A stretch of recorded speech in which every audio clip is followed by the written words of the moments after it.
name is Alyssa, and I will be your safari guide today.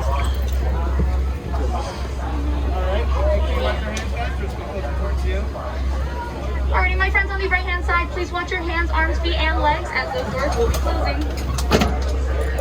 Alright guys, make sure those masks are under your nose and your mouth, guys. Yep, face coverings above your nose and mouth. Thank you, guys. Driver doors closed, all clear. Thank you, Warden. Alrighty, here on the reserve, we say Twin Day, which means let's go.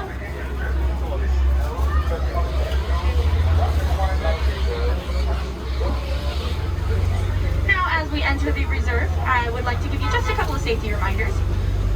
First of all, I'd like to ask you guys, please stay seated for the duration of the ride, and make sure to keep those face coverings above your nose and mouth. Thank you so much. Now, if you would like to take photos during this travel, I recommend that you guys put those cameras in action mode because we will not be able to stop for very long. I also recommend that you guys take videos and maybe grab screenshots from those videos. That's my favorite way to do it. Now we're just waiting on clearance from the warden to enter. Alrighty, we're all set. Twin Day. So the first ecosystem that we will be entering is the Little Ituri Forest. Because it is a forest, our friends will likely be hiding in the brush and in the trees. So make sure to keep a close eye out, and if you spot anything I don't, be sure to let me know. Go ahead and shout it out, and I'll educate you all about it.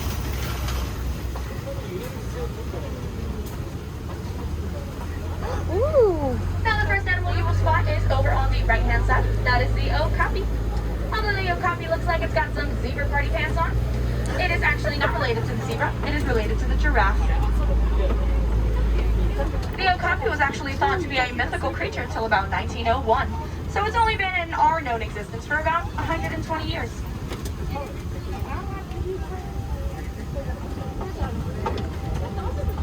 Now over on our left-hand side, that black and white bird you'll spot is the saddle-billed stork. It is named the saddle-billed stork for the yellow saddle shape on its bill. Its wingspan is about 9 feet long, which is about the size of a canopy above your heads. Wow, that's really big.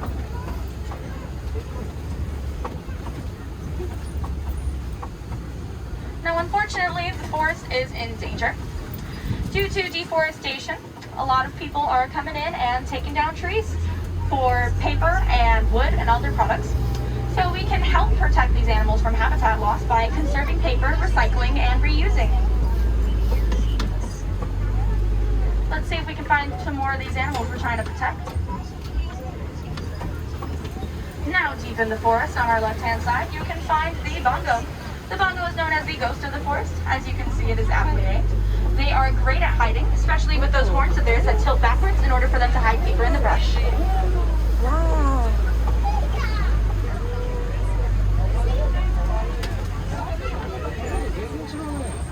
It's so big. Now pay close attention to the ecosystems as they change. I will let you know, but taking a look at the trees, the leaves, and the environment will help you spot it. Now we are leaving the Little Ituri Forest and heading into the Safi River. Because the Safi River is a water ecosystem, make sure to look deep in those waters for anybody swimming or walking around.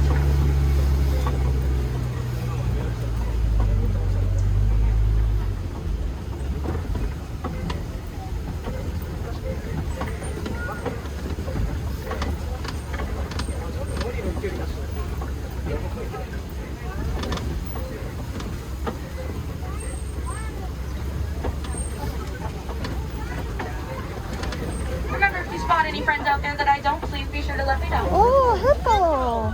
Are we seeing a hippo? All the way in the back. Wonderful. So over on our right-hand side, we are finding the male hippo. I can tell it's a male because it's probably by himself. Males prefer to be solitary, while females will stick together with a group and stay with their kids. On the left-hand side, you can find those females that I was talking about. If you look real close, you might even spot a baby. Oh my God. Just went underwater behind the wall. Oh my God. So hippos can hold their breath up to 8 minutes. And they do not actually swim, they walk along the bottom of the water. You can see this on the Gorilla Falls Exploration Trail. They've got a nice view of what it looks like when they go underwater. Now hippos have very large teeth. However, they do not use them for anything other than defense because their diet typically consists of eating grass. They will eat that grass at nighttime. They will come out of the water to graze. They will typically stay in the water during the day. Now those birds that you saw on that island are called pink-backed pelicans. Although they're not pink at the moment, that is because they will develop those pink backs they're named for during mating season, which is in about a couple months in October. Now, do we have any fans of Peter Pan on the truck? Woo! So if you're a fan of Peter Pan, you must not be a fan of Captain Hook. And we are coming upon Captain Hook's greatest enemy, the crocodile. On our left-hand side, you will find the Nile crocodile, which is the largest crocodile. They like to hold their mouths open when it's hot in order to release heat, kind of like how dogs pant when they get hot. Today seems like a cooler day because of the cloud coverage, so they're probably not doing that right now. The length of the Nile crocodile is actually about the same as the height of the giraffe. Wow. Yeah, they're really bad.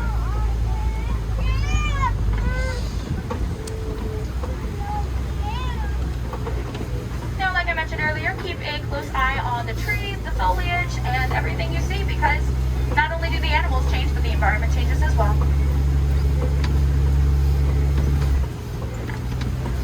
A great example of that and a great indicator that we are changing ecosystems is coming up on our right-hand side. That would be the baobab tree. The baobab tree, also known as the upside-down tree, may be familiar to you. That is because it is the symbol of the animal kingdom. The tree of life is in bloom all year round. However, these baobabs tend to be in bloom about 3 months a year in order to conserve water.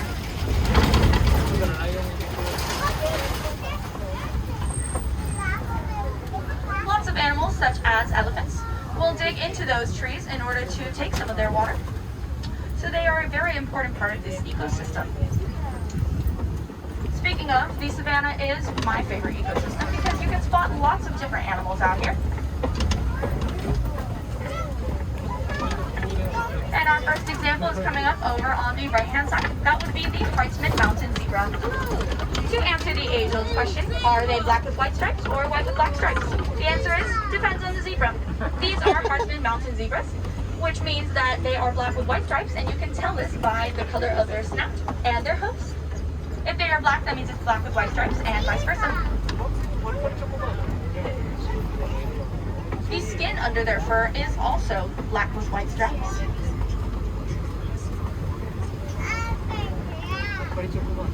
Did you know that a group of zebras is called a dazzle? Ooh. Probably because they're so dazzling. Wow, the dogs. Did I hear hyenas? Are we spotting some hyenas? Oh, those are actually African painted dogs, often mistaken for the hyenas because they like to hang out here too, just not at the same time. So these are the African painted dogs, named painted for the painted splotch patterns on their fur. They use those splotches to identify each other. Every single one is unique, kind of like a fingerprint. My favorite fact about the African painted dog is that, just like us humans, they like to greet each other. They will not begin their day until every single one has said good morning to each other. Oh. Now, if you look closely on our right-hand side, we're going to get a little closer to it in just a moment, but you might find a baby zebra. Baby zebras can start running in just about 30 minutes after their birth. Now, these spread structures that we are coming upon are known as termite mounds. They are made of soil, saliva, and dung, and are often used by elephants as scratching posts, or by antelopes or cattle as hiding posts, as you can see over on our left-hand side. Unfortunately, those large horns of theirs are not helping the situation. Those horns can grow up to 6 feet long. And in case I didn't identify it earlier, this is the Ankole cattle. The Ankole cattle is the only domesticated animal or cattle that we have on the reserve. And now over on our right-hand side, you will find a closer look at that baby zebra I mentioned.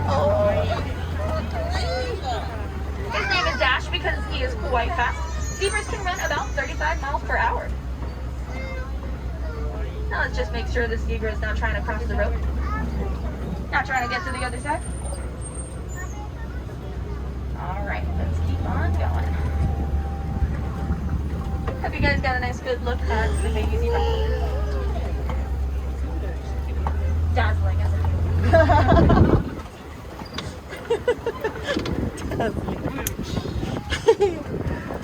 This the best ride. Now coming up on our left-hand side, this is actually the first time I've seen him on the reserve. It is the sable antelope. Sable antelope is actually the symbol of the reserve. Wow.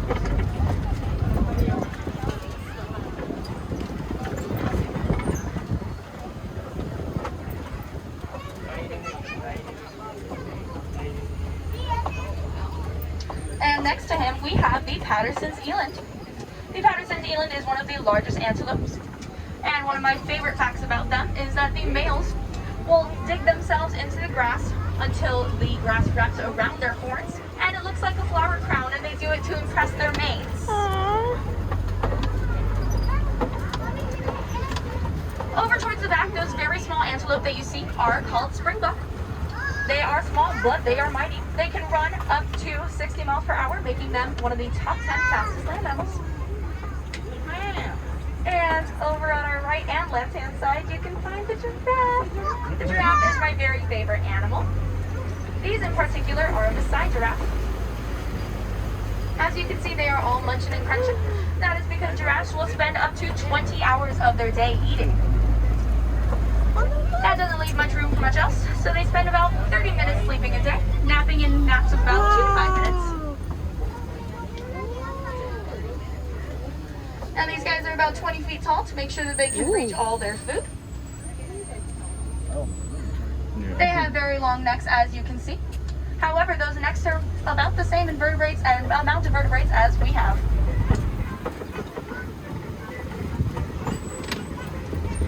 Over on our right-hand side, you can spot a younger one in front of those or behind those wildebeest.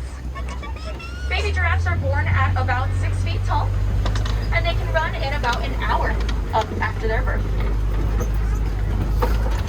Those animals you saw in front were white-bearded wildebeest, and we might see some in the future, so if I spot some more, I'll make sure to educate you all about them.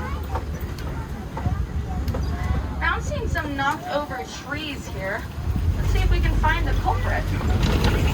Must be a fairly big animal. Any guesses?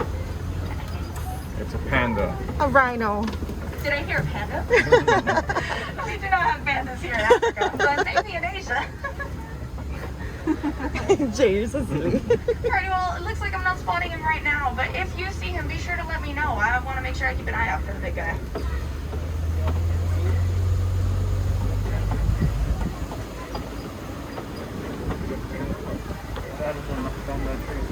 Look at you. It's a bear. I'm sorry. Oh.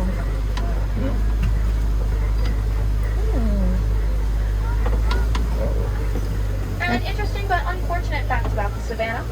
The savannah is also in danger just as the forest is. These animals are facing habitat loss, but instead of deforestation, this is due to mining. A lot of people are mining the savannah for a material called coltan, which is used to make batteries for phones, iPads, and other electronics. In order to help protect these animals from losing their habitats, we can help by recycling old phones, electronics, and anything that's got a battery made of coltan. In fact, do we have any Olympics fans here? Woo! So the medals used in the Olympics were all made out of recycled phones and electronics. Oh, wow. I didn't know that. Interesting. I did not know that. Then again, I thought pandas were that. Now these structures that we are coming upon on our right and left hand side are known as red clay pits. Red clay is filled with lots of delicious vitamins and minerals that help out animals such as you can see from the tusk marks on my right hand side, elephants. Elephants will dig it up using their tusks and eat it.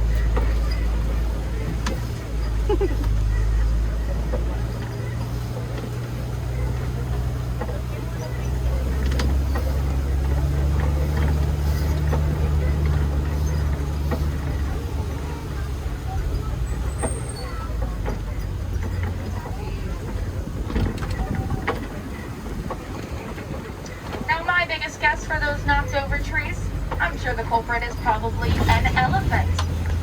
Let's see if we can spot some elephants over on our left hand side.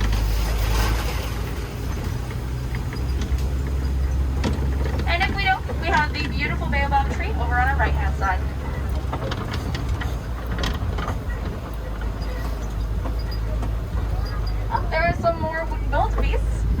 more about them since they're right next to us on our right-hand side. The white-bearded wildebeest gathers in very large groups. They can gather in groups with 20 to 500 pairs, some up to 1,000 of them. 1.5 million wildebeest migrate every year.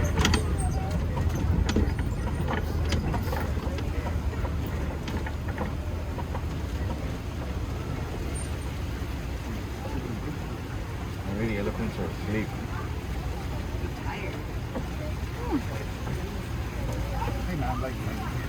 Yeah, it could be that. Unfortunately, we can't spot any elephants out on the reserve today. But fortunately, little one. Oh, do we see one? Way in the back. Oh, she's way far in the back over there. So, you can tell that she's an African elephant by the size of her ears. Those ears are larger than that of Asian elephants, and they are also in the shape of the continent they're named after, Africa. Now, on our left-hand side, you will find the greater flamingo. Not greater for any reason other than their size. The lesser flamingo is smaller, but they are actually a brighter pink. The reason why flamingos are that pink color is because of the food they eat. They are born a grayish white and then develop that pink color after consuming shrimp. Now, if you notice that island that they live on, familiar shape? Looks like Mickey. It's Mickey!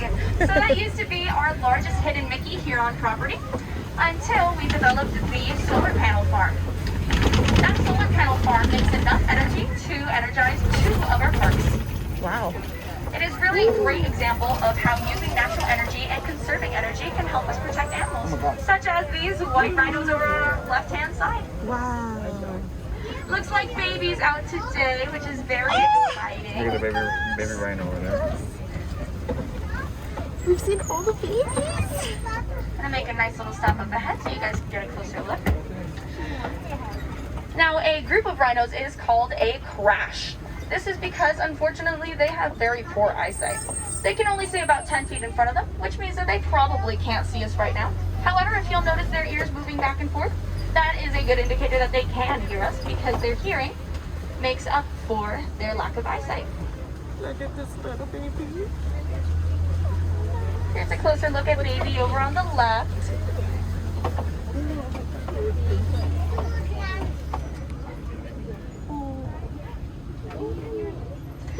Now, unfortunately, rhinos are at risk because they are often poached for their horns. However, those horns of theirs are made of keratin, which is the same material that our hair and nails are made out of, meaning it has no medicinal value. So we can help protect rhinos by spreading the word and educating those who might want to poach them that there's really no reason for it. On the left-hand side, you might spot an ostrich as well. The ostrich is the largest bird in the world.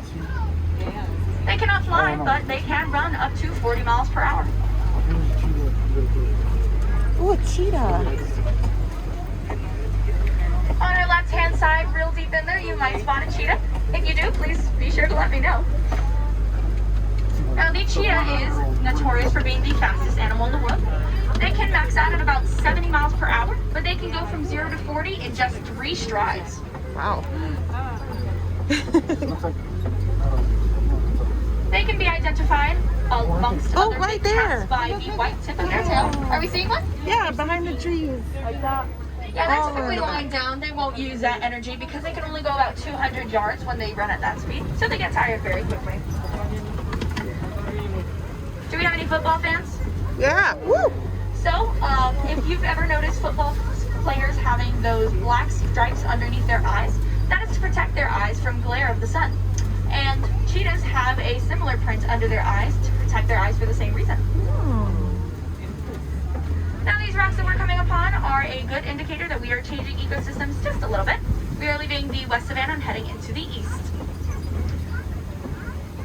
Now, these rocks might look familiar to you. They are called Copley rocks, and they were the inspiration for Pride Rock in The Lion King. Copley rocks are a very popular place for lions to hang out. And it is called Pride Rock because a group of lions is called a pride. Unfortunately for us, they are nocturnal animals and will sleep about 16 to 20 hours a day, so we probably won't be seeing them out right now. However, on our right-hand side, you can find the bontebok. The bontebok is an antelope with that purplish coat. They are actually related to the white-bearded wildebeest we saw earlier. Unfortunately, they were at risk as well because of that purplish coat that they have. They were often hunted for it until, thanks to the protection of farmers, we were able to bring the numbers of the Bantaba back up. Now they are much less endangered than they were before.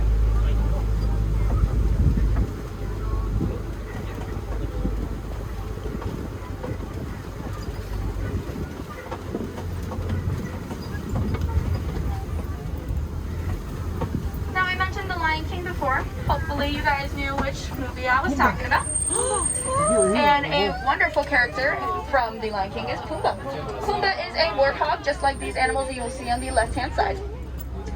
Pumbaa was unfortunately named because Pumbaa actually means foolish in Swahili. However, the warthog is extremely intelligent, and they are related to the domesticated pig, which is a great example of how intelligent they are. And over on our right-hand side, you'll spot more of those ostriches. Ostriches are known for burying their heads in the sand. However, they don't bury their heads in the sand, they simply dive their heads deeper in order to hide. If they sense trouble, they'll typically run. And you can spot some ostrich eggs on the right-hand side as well. Ostrich eggs are extremely strong, and they have been known to withstand the weight of a grown man standing on them without breaking. Wow. You can spot another white rhino over on our right side. You can differentiate a white rhino from a black rhino based on its snout. The white rhino will typically have a larger snout, while the black rhino will have a smaller one and will have a prehensile upper lip. Similar to that tongue of the giraffe, the prehensile upper lip will allow it to grasp leaves and eat them. Now let's pay attention to the ecosystem again. It is once again changing. We are heading into the Magadi Glen.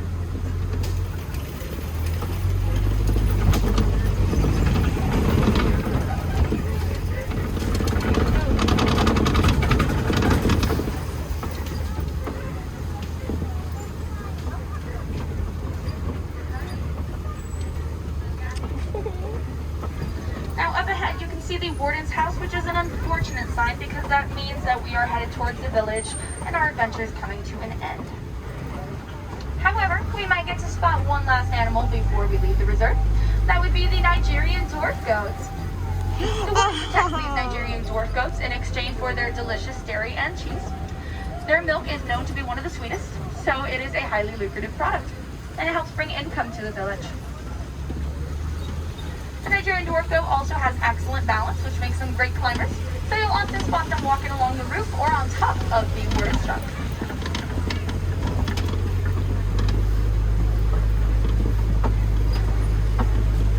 Now, as we head off the reserve, I'd like to thank you all so much for joining us. I hope you guys enjoyed the animals you saw today. Would you guys like to say your favorite animal? Ready? 1, 2, 3, go! Lion! What a great summary. Thank you guys. I couldn't have asked for a better one. So if you guys enjoyed the animals that you saw today and the facts that you learned about them, be sure to share them with your family and friends. It is very important to educate others on these animals in order to better protect them. Especially with things like the rhinos and the keratin. Another great way that you can help animals that you saw today and animals all over the world is to donate to the Disney Conservation Fund. Here at Animal Kingdom, we make that real easy for you. If you make any purchase at any merchandise location here at Animal Kingdom and round up to the next dollar, that donation will go straight to Disney Conservation Fund, and Disney will match it penny for penny. If you donate $2 or more, you can actually get a free button and be considered a conservation hero.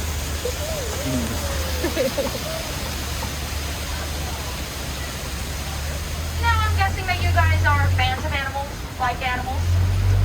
Good thing you're at the Animal Kingdom because you can spot lots more all over the park. However, if you'd like the nearest exploration trail to spot some animals up close, that would be the Gorilla Falls Exploration Trail, which is right alongside the exit to this attraction.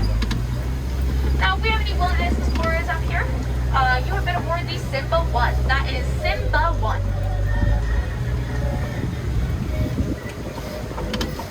And here on the reserve, we don't like goodbyes, and I especially do not like goodbyes. So instead of saying goodbye, we say Kwaherini, which means to go well. So go well, go wild, and have a wonderful rest of your day here at the Animal Kingdom. Thank you so much for joining me, guys. Woo! Oh, you guys are too kind to stop.